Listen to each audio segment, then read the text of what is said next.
नमस्कार दोस्तों, जय हिंद, वंदे मातरम। आप सभी का स्वागत अभिनंदन है टीटी फैमिली शिक्षकों के परिवार जायसवाल कोचिंग सेंटर पर, पावर्ड बाय शिक्षा ही प्रकाश है।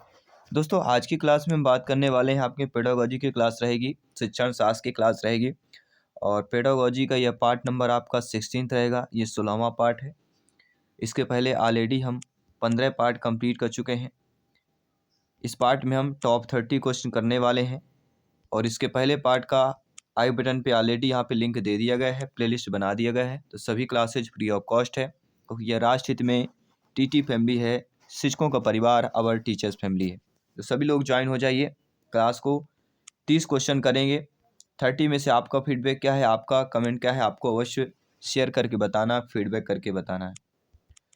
दोस्तों, अगला प्रश्न है, आज की क्लास का पहला प्रश्न है, कल की क्लास का मॉक क्वेश्चन था कि रुधिर आदान विधि में दाता एवं प्रापक हो सकते हैं केवल पिता और पुत्र, केवल भाई और बहन, केवल मामा और भांजी, या उपरोक्त सभी। सभी लोग बताइए। जी हाँ दोस्तों, देखिए, रुधिर आदान विधि में दाता एवं प्रापक जो होते हैं, पिता, पुत्र, भाई, बहन, मामा और भांजी हो सकते हैं। पिता, पुत्र, भाई और बहन, मामा, भांजी हो सकते हैं। इसलिए उपरोक्त सभी ऑप्शन जो दिया गया है वह हमारा सही हो जाएगा। इसके बाद है आपका अगला प्रश्न, बोर्डेक्स मिश्रण इनमें से किसको या बोर्डेक्स मिश्रण इनमें से किसको पानी में घोलने से बनता है? कॉपर सल्फेट, कैल्शियम ऑक्साइड, ए व बी दोनों, या उपरोक्त में से कोई नहीं। देखिए दोस्तों, बोर्डेक्स मिश्रण जिसको पानी में घोलने से बनता है वह हमारा कहला जाता है कॉपर सल्फेट और कैल्शियम ऑक्साइड दोनों, अर्थात ए व बी दोनों। सी ऑप्शन यहाँ पे सही हो जाएगा। बोर्डेक्स मिश्रण की खोज मिलारडेट ने 1882 में की थी। ये कॉपर सल्फेट कैल्शियम हाइड्रोक्साइड यानी कि कॉपर CaOH का hold, copper sulphate calcium hydroxide का जल का मिश्रण है। इसके बाद आपका अगला प्रश्न है, मेलाथियोन, पैराथियोन और फेनिट्रोथियोन संबंधित है। ये तीनों किससे संबंधित है? आपके कार्बामेट से, आर्गनोफॉस्फेट से, पैराथायरॉयड से, या ट्राइजीन से संबंधित है? सभी कमेंट कीजिए। दोस्तों, मेलाथियोन, पैराथियोन, फेनिट्रोथियोन जो संबंधित हो जाते हैं, या आपके किससे हो जाते हैं, सभी कमेंट करके बताइए। तो आपके आर्गनोफॉस्फेट से संबंधित हो जाते हैं। सेकंड ऑप्शन यहाँ पे सही हो जाएगा। अगला प्रश्न है, कान्हा नेशनल पार्क किसके लिए प्रसिद्ध है? पक्षी, गेंडा, बाघ, या घड़ियाल के लिए? बहुत ही आसान सा प्रश्न है। तो कान्हा नेशनल पार्क जो है किसके लिए प्रसिद्ध है, आप सभी लोग जानते हैं। बाघ, तेंदुआ, बारहसिंगा, सांभर, चीतल आदि को यह संरक्षित किया जाता है। इसलिए हम बाघ ऑप्शन जो दिया गया है वह हमारा सही हो जाएगा। निम्नलिखित में से कौन संघ शराब से ज्यादा प्रभावित होता है? वृक्क, हृदय, यकृत, फेफड़ा? तो सभी लोग लगभग जानते हैं, इतना ज़्यादा इसका ऐड और प्रचार होता है, प्रचार प्रसार होता है कि यकृत जो लीवर होता है इसको सबसे ज़्यादा प्रभावित करता है। इसके बाद अगला प्रश्न है, एक मोती सीप से मोती स्रावित करता है। एक जो मोती सीप होती है उससे मोती जो है क्या स्रावित करता है? क्षतिग्रस्त भागों में पुनरुद्भवन के लिए करता है, परजीवियों से संक्रमण प्रतिरक्षा हेतु, बाह्य गुहा को मजबूत करने के लिए, शरीर के क्षतिग्रस्त भाग को अलग करने के लिए। एक मोती जो सीप होता है मोती से स्रावित करता है, क्या करता है? परजीवियों से संक्रमण प्रतिरक्षा हेतु करता है। जी हाँ दोस्तों, मोती मोलस्क की किसी क्षति का परिणाम होता है। इसका स्त्रावण प्रवार द्वारा किसी बाह्य पदार्थ से रक्षा हेतु होता है। तो परजीवियों में संक्रमण प्रतिरक्षा की बात करेंगे। अगला प्रश्न जो दिया गया स्क्रीन पर है, उपापचयक जो कि मलेरिया के बाद निस्तृत होता है, हिमोजोइन, हिमैटिन, मेलानिन या हिपेरिन? सभी कमेंट कीजिएगा। जी हाँ, मेरे प्यारे प्यारे भाइयों की प्यारी प्यारी बहनें गृहिणी जिनका सपना है एग्जाम को फतेह करना, सभी कमेंट कीजिएगा। जायसवाल सर आप सभी का अभिनंदन स्वागत कर रहे हैं। दोस्तों, उपापचयक जो कि मलेरिया के बाद निःसृत होता है, क्या कहलाता है? वह कहलाता है हीमोजोइन। प्लाज्मोडियम का ट्रोफोजाइट लाल रुधिराणु के कोलसा द्रव से अपना भोजन लेकर वृद्धि करता है। इसके एंजाइम द्वारा हीमोग्लोबिन का ग्लोबिन तथा हीमेटिन में विखंडन होता है।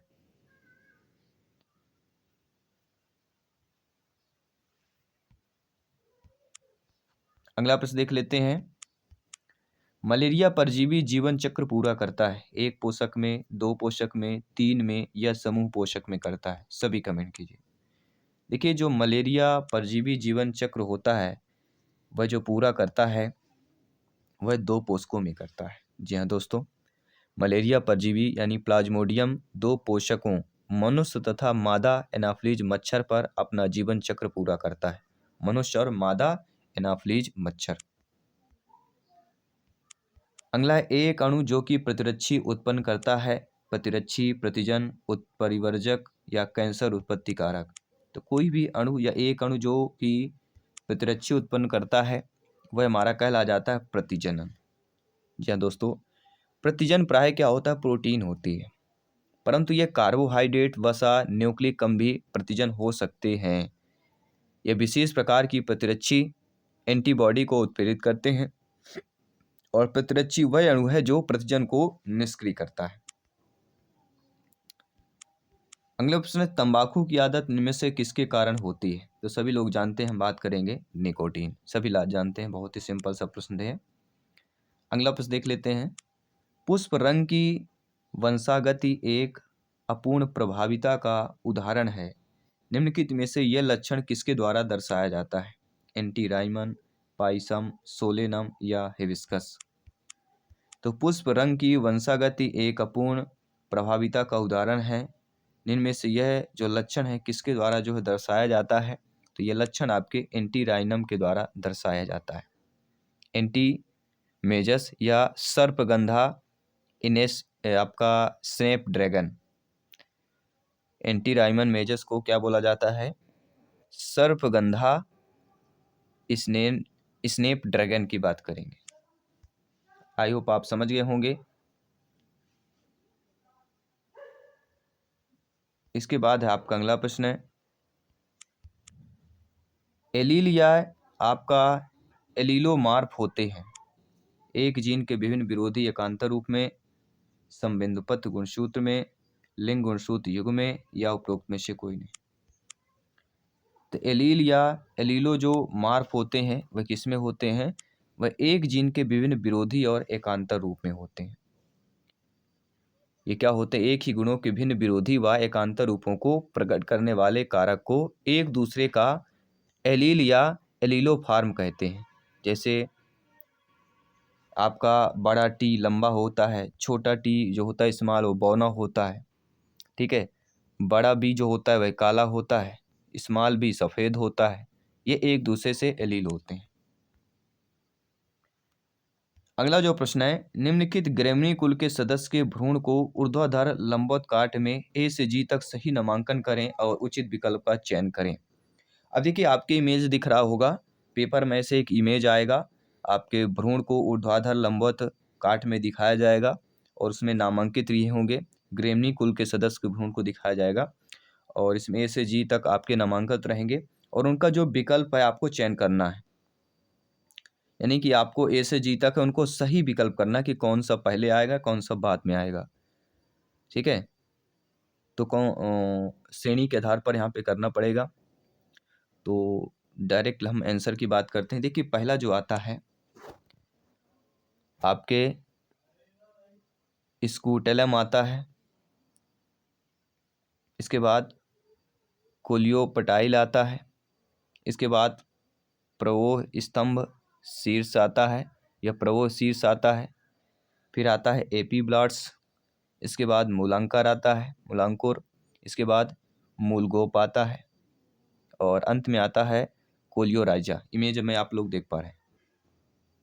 तो यहाँ पे आपका पहला ऑप्शन सही हो जाएगा। एग्जाम में इस प्रकार के एक अवश्य आएगा, एग्जाम में एक इमेज दिया रहेगा, उससे संबंधित आपको लिखना पड़ेगा, क्रम आपको बताना पड़ेगा। अगला जो प्रश्न है कि निम्नलिखित में से किसमें वर्धी जनन पत्तियों पर उपस्थित कलिकाएं द्वारा होता है? बिग्नोनिया, ब्रायोफिल्लम, एडियंटम या एगियो की बात करेंगे।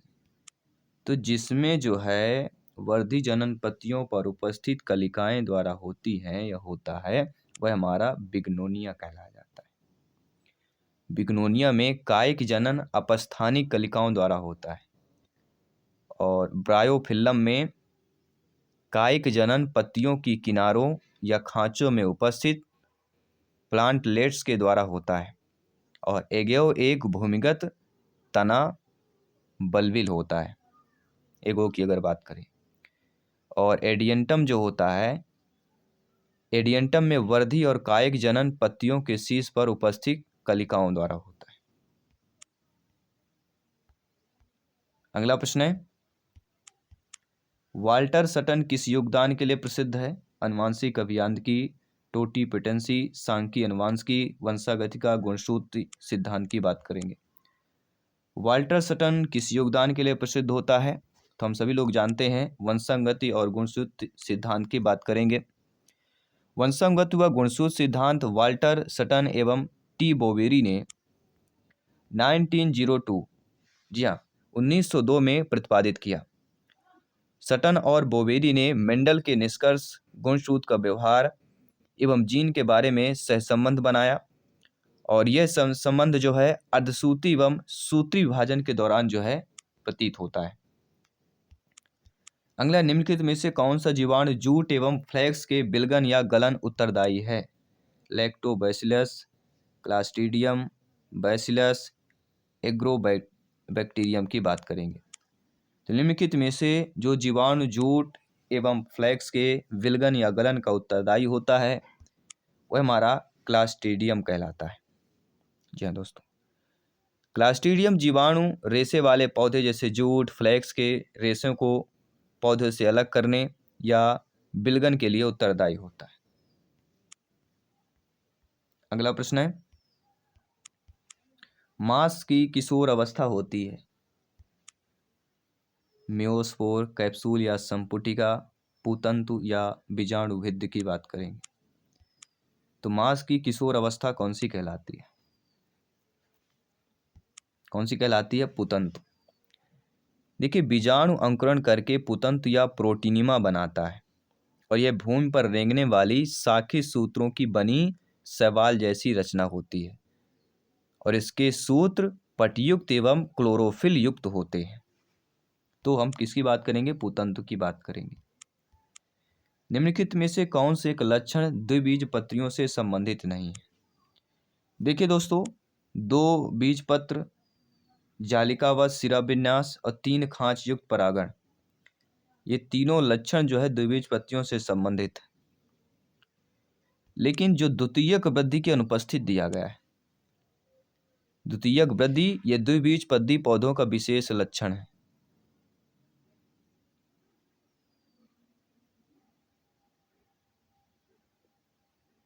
और यह क्या होता है? एक बीजपत्री पौधे में अधिकांशतः क्या है? अनुपस्थित होता है। तो प्रश्न हमारा क्या दिया गया है कि निम्नलिखित में से कौन सा एक लक्षण जो है वह द्विबीजपत्रियों से संबंधित नहीं है, ये बताना है। तो द्वितीयक वृद्धि द्विबीजपत्री पौधों का विशेष लक्षण होता है, द्वितीयक वृद्धि, लेकिन यहाँ पे अनुपस्थित दिया गया है, इसलिए आपका यह संबंधित नहीं होगा। अगर यहाँ पे दिया होगा कि द्वितीयक वृद्धि से आपका संबंधित है, तो ये आपका देखिए द्वितीयक वृद्धि किसमें अनुपस्थित होती है? एक बीजपत्री पौधे में। तो यहाँ पे एक बीजपत्री का होगा, तो ये आपका संबंधित नहीं होगा, इसलिए अकॉर्डिंग टू क्वेश्चन आपका सी वाला ऑप्शन सही हो जाएगा। इसके बाद हम बात करेंगे अगले प्रश्न की। दोस्तों, एस्टेरेसी कुल का पुष्पक्रम होता है? अंबल, स्पेडिक्स, कैटकिन या कैपिटुलम की बात करेंगे। देखिए दोस्तों, एस्टेरेसी कुल का जो पुष्पक्रम होता है वह हमारा केपिटुलम कहलाता है। देखिए, जब पुष्प का मुख्य अक्ष या आशय चपटा होता है या पुष्पाक्ष चपटा होता है तो पुष्पक आवृंती तथा आशय पर इकट्ठे लगे होते हैं। और पुष्पक प्रायः दो प्रकार के होते हैं। बाहर की ओर रश्मि पुष्पक, बड़े तथा केंद्र में बिंब पुष्पक। संपूर्ण पुष्पक्रम एक अकेले पुष्प की भांति दिखाई देता है। पुष्पक्रम मुंडक या केपिटुलम कहलाता है। क्या कहलाता है? पुष्पक्रम मुंडक या केपिटुलम कहलाता है। जैसे गेंदा, सूरजमुखी, ये क्या है आपके एस्टेरसी या कंपोजिटी कुल का विशेष लक्षण कहलाता है। अगला है, निम्नलिखित में से किसकी पत्तियों में अनपूर्ण संपूर्ण जीवन काल में चिरलग्न रहते हैं? माइकेलिया, केसिया, हिबिस्कस या धान। हम सभी लोग जानते हैं, किसकी बात करेंगे? हिबिस्कस। हिबिस्कस पत्तियों में अनपूर्ण संपूर्ण जीवन काल में चिरलग्न रहते हैं। यहाँ पे सी वाला ऑप्शन सही हो जाएगा। अगला प्रश्न है, फल पीपो क्या होता है भैया? क्रूसीफेरी कुल का होता है, लेगुमिनोसी कुल का होता है, कुकुरबिटेसी कुल का होता है या लिलिएसी कुल का होता है?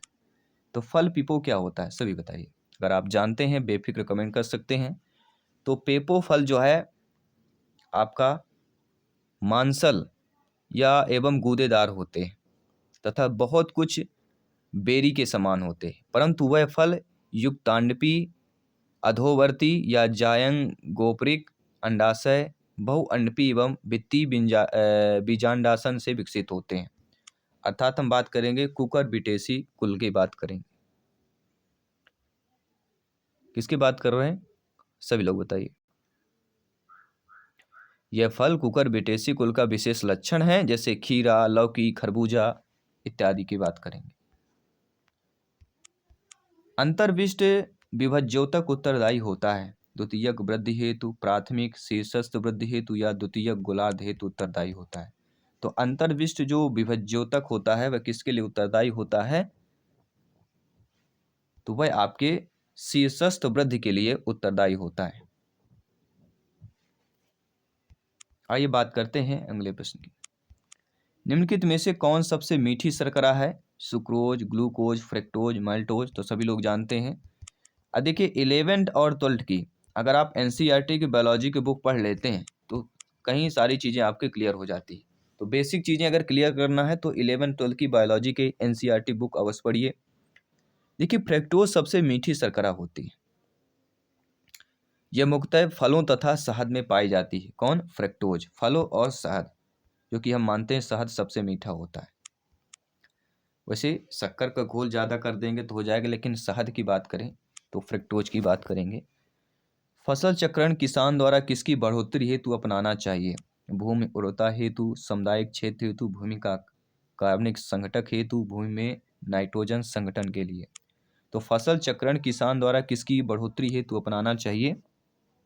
तो आपकी भूमि उर्वरता हेतु जो है आपके अपनाना चाहिए।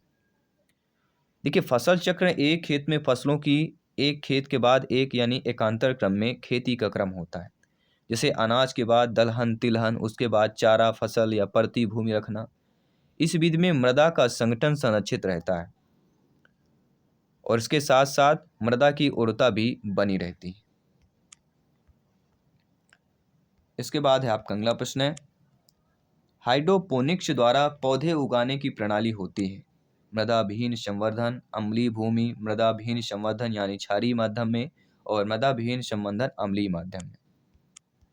तो हाइड्रोपोनिक्स द्वारा पौधे उगाने की जो प्रणाली कहलाती है वह हमारी मृदाविहीन संवर्धन कहलाता है। देखिए मृदाविहीन संवर्धन विशेष रूप से दो प्रकार का होता है, एक बालू संवर्धन, दूसरा होता है विलयन संवर्धन।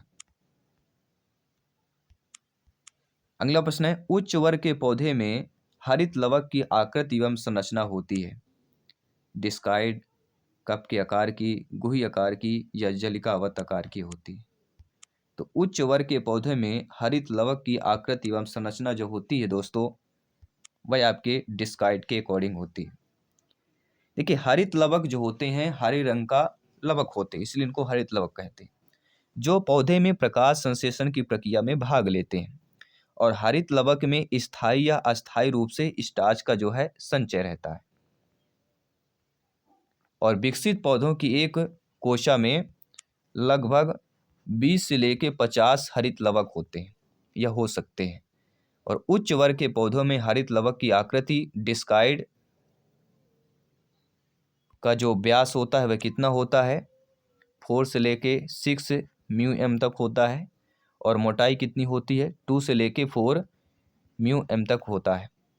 और ये चपटा, गोला, अंडाकार या दीर्घ वृत्ताकार प्रकार का हो सकता है। अगला प्रश्न है, एसिटाइल को एंजाइम ऑक्सैलिक अम्ल से संयुक्त होकर बनाता है। फॉर्मेल्डिहाइड, साइट्रेट, एसीटेट या आइसोसाइट्रेट की बात करेंगे तो एसिटाइल को एंजाइम ऑक्सैलिक अम्ल से संयुक्त होकर जो बनाता है वह हमारा साइट्रेट कहला जाता है। इसके बाद है आपका अगला प्रश्न, निम्नलिखित में से किस हार्मोन द्वारा दीर्घ प्रदीप्त काल पौधे में पुष्पन को प्रेरित किया जाता है। IBA, IAA, GA3 या NAA। तो जिस हार्मोन द्वारा दीर्घ प्रदीप्त काल पौधे में पुष्पन को जो है प्रेरित किया जाता है, मोटिवेट किया जाता है, वह आपका GA3 कहलाता है। देखिए, पादप हार्मोन जो होता है जिब्रेलिन या जिब्रेलिक अम्ल के छिड़काव से दीर्घ प्रदीप्त काल या प्रकाश काल पौधे में पुष्पन को प्रेरित किया जा सकता है।